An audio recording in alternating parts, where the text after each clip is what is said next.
Hello mga tropa! So dito tayo ngayon sa Leopold's Park.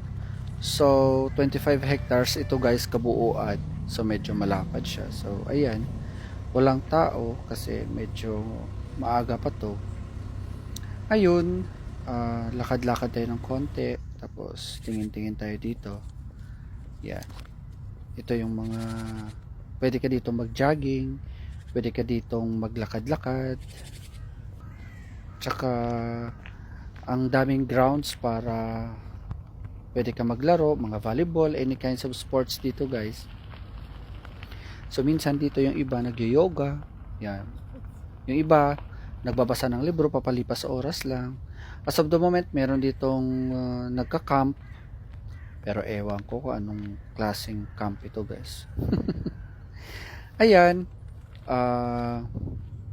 maganda ang sikat ng araw ngayon. So nakikita nyo ayan guys, oh, nilalakad-lakad nila yung aso nila dito.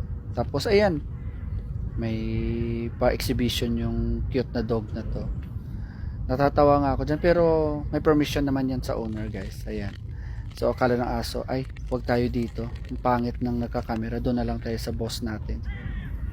Ayan, hinabol-habol niya yung ano niya, yung amo niya. Tapos dito sa loob ng park, meron ding gusto niyo magwalwal dito guys. Gusto niyo uminom, meron ding restaurant dito. Ayan. Yan yung restaurant nila dito. So, during weekends, especially mga hapon, sobrang dami ng tao dito. Yan. Diyan sila nag-chill. Especially weekends at yan. Daming tao dito. Walang tao kasi umaga pa lang. Yan.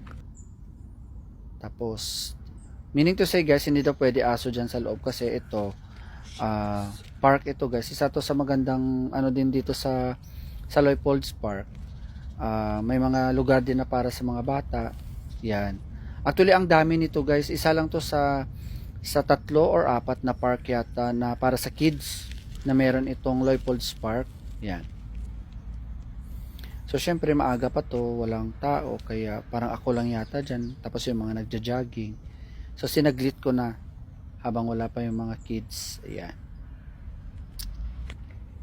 Tapos, eto, sa kabila naman to guys, pero Leopold's Park pa rin to. Sobrang lapad nito guys, tapos ang daming puno. Na-amaze nga ako nito despite yung Leopold's Park na to, mga around 10 to 15 minutes by train, pero maganda pa rin talaga guys yung mga puno, hindi pinuputol, yung mga ganun ba. Tapos kung gusto niyo naman na mahilig naman kayo mag-tennis, yan. Ito yung tennis court ng Leopold's Park na to guys. Sobrang ganda as in. Well maintained talaga to guys. Tapos nakaka-relax pa talaga. Ayan. Yan yung mga pa-tennis court ni Mayor dyan. Ayun, thank you again guys sa lahat ng support ninyo. Tapos share and like and comment na lang po sa aking mga videos. Mama, love, chup chup guys. Ayan. Ingat po kayo lahat.